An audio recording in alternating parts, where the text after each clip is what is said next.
Kobe Bryant was a highly competitive, excellent scorer, and he had the awards to show for it. With 5 titles, 2 Finals MVP awards, a regular season MVP award, and 2 Olympic gold medals, Kobe was that guy. Kobe dominated the courts with his dunks and defense, and he sure wasn't the guy you wanted to mess with during a match. But once in a while, an overachieving lad would step on the Black Mamba's toes, and each time that happened, the Mamba taught them a lesson. From breaking people's ankles to posterizing the tallest players and scorching his opponents with his fierce competitiveness, here are the 10 most epic moments when Kobe owned his opponents. Seriously, what was Matt Barnes even thinking when he tried to fake a pass inches from Kobe's face? He should have known that the Mamba doesn't flinch. This humiliating scene happened in 2011 after Matt and Kobe went at each other over a rebound, and Barnes was trying to get into Kobe's head all game long. Matt faked a pass that he assumed would make Kobe scramble after the ball or make him feel inferior, but Kobe just stood right there with a slightly bored, slightly challenging look on his face that said, "Are you being serious right now?" Kobe was not a softball who would fall for Matt's little tricks. Kobe did later admit he was impressed by what Matt did because it showed Matt had the balls to go up against him. What was absolutely devastating, though, was the move Kobe pulled on this next player. In 2003, Yao Ming had what you might call one of the most embarrassing situations for a 7'5" Goliath like him. Kobe drove a baseline from the left side of the court, and Yao Ming came over to help. But guess what Kobe does? He rose over the Great Wall and slams the ball right in, much to the delight of the Staples crowd, and finished the game with a game-high 52 points. Before Kobe, nobody had ever posterized Yao Ming, but maybe they had just never had anyone show them how it's done. With what Kobe did to the next player, it seems like he naturally had something against the tallest and most dominant NBA players. Like Yao Ming, Bradley was another Goliath on the court trying to block Kobe. Well, Kobe dunked the ball anyway, and Bradley had to take his L quietly. It is almost as if Kobe enjoyed seeing the look on their faces after they realized, "Wait, I just got posterized." Kobe apparently thought it was fun to jump over players that almost dwarfed him on the court. It just proves that the man could never be intimidated by an opponent's skill or size. That takes us to another of Kobe's epic dunks. This one was a clear case of nobody messes with the Mamba.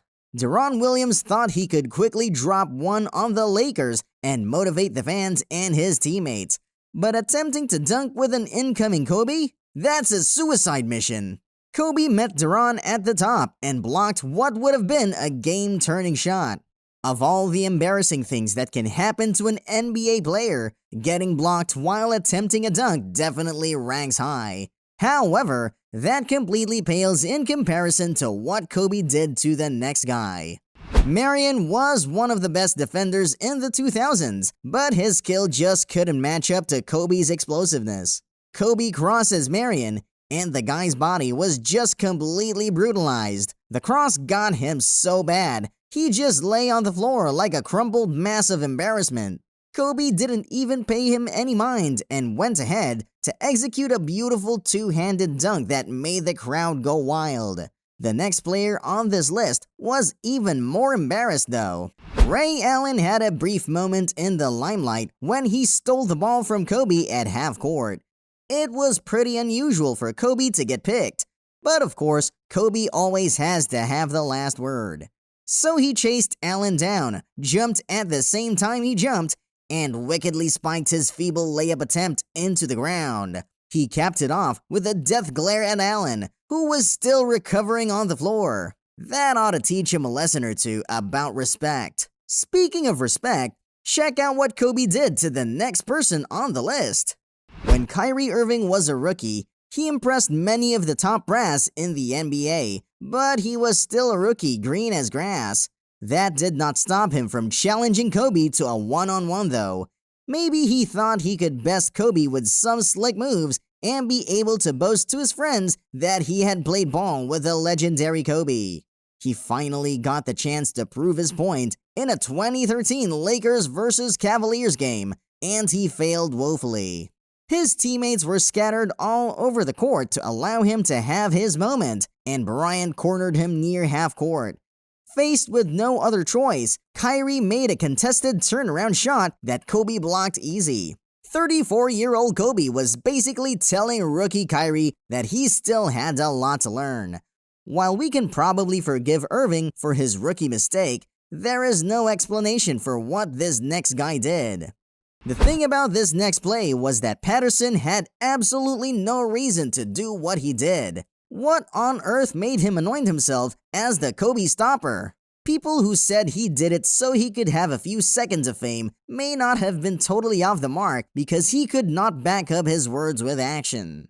In the 2003 regular season final game, Kobe sank not one but 2 3-pointers.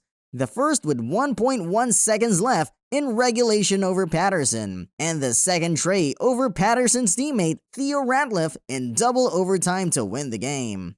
How pathetic for Patterson, even after running his mouth about being the Kobe stopper, couldn't even pretend to be what he claimed to be. Now, if you think that was cool, check out the next time Kobe owned his opponent.